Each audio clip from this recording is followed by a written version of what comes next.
ಫ್ರಿಜ್ನೊಳಗಡೆ ಈ ರೀತಿ ಒಂದು ಹನಿ ಕೊಬ್ಬರಿ ಎಣ್ಣೆ ಹಾಕಿದ್ರೆ ಸಾಕು. 15 ದಿನಕ್ಕೊಮ್ಮೆ ಹೀಗೆ ಮಾಡಿದ್ರೆ ಫ್ರಿಜ್ ಯಾವತ್ತೂ ಹೊಸದ್ರಂತೆ ಇರುತ್ತೆ.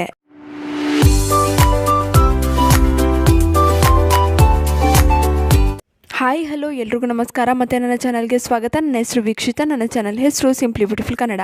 ನಮ್ಮೆಲ್ಲರ ಮನೆಯಲ್ಲೂ ಫ್ರಿಜ್ ಅಂತೂ ಇದೆ. ಫ್ರಿಜ್ನ ಬಳಸ್ತಾ ಇದರ ಕೂಲಿಂಗ್ ಕಡಿಮೆ ಆಗ್ತಾ ಬರುತ್ತೆ. ಹಾಗೆ ಫ್ರಿಜ್ನೊಳಗಡೆ ಏನೇ ಇಟ್ಟರೂ ಕೂಡ ಬೇಗನೆ ಹಾಳಾಗುತ್ತೆ. ನೋಡಿ, ಫ್ರಿಜ್ನಲ್ಲಿ ಈ ರೀತಿ ಫ್ರೀಝರ್ ಇರುತ್ತಲ್ಲ, ಇಲ್ಲಿ ಐಸ್ ಕಟ್ಟುತ್ತೆ.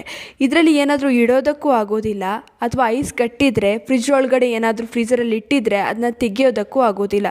ತುಂಬಾ ಕಷ್ಟಪಡ್ತೀವಿ. ಇನ್ನು ಡಿಫ್ರೋಸ್ಟ್ ಬಟನ್ನ ಒತ್ತಿದ್ರೆ ಅದು ಡಿಫ್ರೋಸ್ಟ್ ಆಗೋದಕ್ಕೆ ತುಂಬಾ ಟೈಮ್ ತೊಗೊಳುತ್ತೆ. ಇದಕ್ಕೋಸ್ಕರ ಏನು ಮಾಡ್ತೀವಿ, ಚಾಕು ಅಥವಾ ಸ್ಪೂನ್ನ ಬಳಸಿಬಿಟ್ಟು ಈ ಐಸ್ನ ಕ್ಲಿಯರ್ ಮಾಡೋದಕ್ಕೆ ಟ್ರೈ ಮಾಡ್ತೀವಿ. ಆದರೆ ನೀವು ಈ ರೀತಿ ಮಾಡಬೇಕಾಗಿಲ್ಲ. ನಾನು ಹೇಳುವಂಥ ಸಿಂಪಲ್ ಆಗಿರುವ ಟಿಪ್ಸ್ನ ಫಾಲೋ ಮಾಡಿ. ನಿಮ್ಮ ಫ್ರೀಝರ್ನಲ್ಲಿ ಪದೇ ಪದೇ ಐಸ್ ಕಟ್ಟೋದಿಲ್ಲ. ನೋಡಿ, ಪ್ರತಿಯೊಬ್ಬರ ಫ್ರಿಜ್ನಲ್ಲೂ ಈ ರೀತಿಯ ಟೆಂಪ್ರೇಚರ್ ಸೆಟ್ಟಿಂಗ್ ಇದ್ದೇ ಇರುತ್ತೆ. ಇವಾಗಿನ ಎಲ್ಲ ಫ್ರಿಜ್ನಲ್ಲಿ ಆಟೋಮೆಟಿಕ್ ಆಗಿಯೇ ಟೆಂಪ್ರೇಚರ್ ಸೆಟ್ ಆಗುತ್ತೆ. ಆದರೆ ನಿಮ್ಮ ಹತ್ರ ಆಟೋಮೆಟಿಕ್ ಫ್ರಿಜ್ ಇಲ್ಲ ಅಂತಂದರೆ ಈ ರೀತಿ ಮ್ಯಾನ್ಯುವಲ್ ಫ್ರಿಜ್ ಇದ್ದರೆ ನೀವೇ ಯಾವ್ಯಾವ ಸೀಸನ್ಗೆ ಎಷ್ಟೆಷ್ಟು ಬೇಕು ಅಂತ ಅಲ್ಲಿ ಬರೆದಿರ್ತಾರೆ, ಅದಕ್ಕೆ ತಕ್ಕಂಗೆ ನೀವು ಸೆಟ್ ಮಾಡ್ಕೊಳ್ಬೇಕಾಗತ್ತೆ.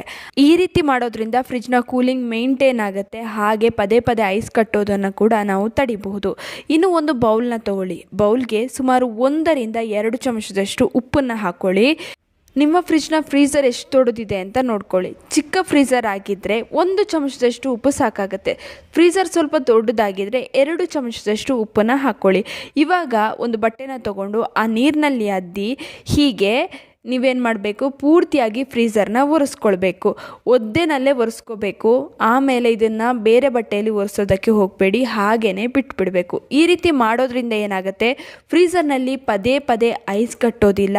ಐಸ್ ಕಟ್ಟೋದಕ್ಕೆ ತುಂಬಾ ಸಮಯ ತಗೊಳ್ಳುತ್ತೆ. 15 ದಿನಕ್ಕೊಮ್ಮೆ ಈ ರೀತಿ ಮಾಡಿ ಸಾಕು. ಅಥವಾ ರಬ್ಬರ್ ಇರುತ್ತಲ್ಲ, ಇದು ತುಂಬಾ ಇಂಪಾರ್ಟೆಂಟ್. ಗ್ಯಾಸ್ಕೆಟನ್ನು ಚೆಕ್ ಮಾಡ್ತಾ ಇರಬೇಕು. ಇದು ಲೂಸ್ ಆಗಿದ್ರೆ ಅಥವಾ ಕಟ್ ಆಗಿದ್ರೆ ತಕ್ಷಣವೇ ಫ್ರಿಜ್ನ ಗ್ಯಾಸ್ಕೆಟನ್ನು ಅಥವಾ ರಬ್ಬರನ್ನು ಚೇಂಜ್ ಮಾಡಬೇಕು. ಇಲ್ಲ ಅಂದರೆ ಕೂಲಿಂಗ್ ಕಡಿಮೆ ಆಗುತ್ತೆ. ಫ್ರಿಜ್ನಲ್ಲಿ ಏನೇ ಇಟ್ಟರೂ ಬೇಗನೆ ಕೆಡುತ್ತೆ. ಇನ್ನು ಗ್ಯಾಸ್ಕೆಟನ್ನು 15 ದಿನಕ್ಕೊಮ್ಮೆ ಆದರೂ ಕ್ಲೀನ್ ಮಾಡಿ. ಇದರಲ್ಲಿ ಕೊಳೆ ಕೂತಿದ್ರೂ ಕೂಡ ಗ್ಯಾಸ್ಕೆಟ್ ಬೇಗನೆ ಹಾಳಾಗುತ್ತೆ. ಕೂಲಿಂಗ್ ಕೂಡ ಕಡಿಮೆ ಆಗುತ್ತೆ. ಇನ್ನು ಗ್ಯಾಸ್ಕೆಟ್ ಲೂಸ್ ಆಗಿದೆಯಾ ಅಂತ ಚೆಕ್ ಮಾಡೋದು ಹೇಗೆ? ಬರೀ ಇಷ್ಟು ಮಾಡಿ, ಒಂದು ಚಿಕ್ಕ ತುಂಡು ಪೇಪರ್ನ ತಗೊಳ್ಳಿ. ಈ ಫ್ರಿಜ್ನ ಡೋರ್ನ ಓಪನ್ ಮಾಡಿ, ಅರ್ಧ ಪೇಪರ್ನ ಭಾಗ ಒಳಗಡೆ ಇರಬೇಕು, ಅರ್ಧ ಹೊರಗಡೆ ಇರಬೇಕು. ನಂತರ ಡೋರನ್ನು ಕ್ಲೋಸ್ ಮಾಡಿ. ಈ ಕಡೆಯಿಂದ ನೀವು ಎಳಿಬೇಕು.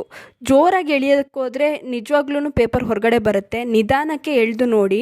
ಸ್ವಲ್ಪ ಏನಾದರೂ ಪೇಪರ್ ಮೂವ್ ಆಗ್ತಾ ಇದೆ ಅಥವಾ ಪೇಪರ್ ಹೊರಗಡೆ ಬಂತು ಈಸಿಯಾಗಿನೇ ಅಂತಂದರೆ ಗ್ಯಾಸ್ಕೆಟ್ ಹೋಗಿದೆ ಅಂತ. ನೀವು ಈ ಗ್ಯಾಸ್ಕೆಟ್ ಅಥವಾ ರಬ್ಬರನ್ನು ಚೇಂಜ್ ಮಾಡ್ಕೊಳ್ಬೇಕು. ಇಲ್ಲ ಅಂತಂದರೆ ಸುಮ್ಮನೆ ಕರೆಂಟು ವೇಸ್ಟ್ ಆಗುತ್ತೆ, ಫ್ರಿಜ್ನಲ್ಲಿಟ್ಟಿರೋ ಫುಡ್ಡು ಹಾಳಾಗುತ್ತೆ, ಫ್ರಿಜ್ನಲ್ಲಿ ಕೂಲಿಂಗ್ ಕೂಡ ತುಂಬಾ ಕಡಿಮೆ ಆಗುತ್ತೆ. ಇನ್ನು ಫ್ರಿಜ್ನ ಗ್ಯಾಸ್ಕೆಟ್ ತುಂಬಾ ಲೂಸ್ ಆಗಿದೆ ಅಂತಂದರೆ ನೀವು ಒಂದು 15 ದಿನಕ್ಕೊಮ್ಮೆ ಆದರೂ ಈ ರೀತಿ ಸ್ವಲ್ಪ ಕೊಬ್ಬರಿ ಎಣ್ಣೆನ ತಗೊಂಡು ಹೀಗೆ ಹಚ್ಕೊಳ್ಳಿ. ಈ ರೀತಿ ಮಾಡೋದ್ರಿಂದ ಗ್ಯಾಸ್ಕೆಟ್ ಸ್ವಲ್ಪ ಟೈಟ್ ಆಗುತ್ತೆ. ಹಾಗೆಯೇ ಏನಾದರೂ ಕ್ರ್ಯಾಕ್ ಆಗಿದೆ ಅಂತಂದರೆ ಗ್ಯಾಸ್ಕೆಟು, ಆವಾಗ ನೀವು ಗ್ಯಾಸ್ಕೆಟ್ನ ಚೇಂಜ್ ಮಾಡಲೇಬೇಕು. ಇಲ್ಲ ಅಂತಂದರೆ ಅವಾಗವಾಗ ನೀವು ಈ ರೀತಿ ಎಣ್ಣೆ ಹಚ್ತಾ ಇರೋದ್ರಿಂದ ಗ್ಯಾಸ್ಕೆಟ್ ತುಂಬ ದಿನದವರೆಗೆ ಬಾಳಿಕೆ ಬರುತ್ತೆ. ಗ್ಯಾಸ್ಕೆಟ್ ಕಟ್ಟಾಗುವಂಥದ್ದು ಹಾಗೂ ತೂತಾಗುವಂಥ ಚಾನ್ಸಸ್ ಇರೋದಿಲ್ಲ. ಈ ರೀತಿಯ ಟಿಪ್ಸ್ನ ಫಾಲೋ ಮಾಡಿ ನೋಡಿ, ನಿಮಗೆ ತುಂಬಾ ಹೆಲ್ಪ್ ಆಗುತ್ತೆ. ಇನ್ನು ಈ ವಿಡಿಯೋ ನಿಮ್ಮೆಲ್ರಿಗೂ ಇಷ್ಟ ಆಗಿರುತ್ತೆ ಅಂತ ಅಂದ್ಕೊಂಡಿದ್ದೀನಿ.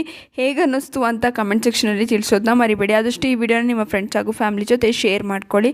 ಹಾಗೆ ಲೈಕ್ ಮಾಡೋದನ್ನ ಮರಿಬೇಡಿ. ನೀವಿನ್ನೂ ನಮ್ಮ ಚಾನಲನ್ನು ಸಬ್ಸ್ಕ್ರೈಬ್ ಮಾಡ್ಕೊಂಡಿಲ್ಲ ಅಂದರೆ ದಯವಿಟ್ಟು ನಮ್ಮ ಚಾನಲನ್ನು ಸಬ್ಸ್ಕ್ರೈಬ್ ಮಾಡ್ಕೊಳ್ಳಿ.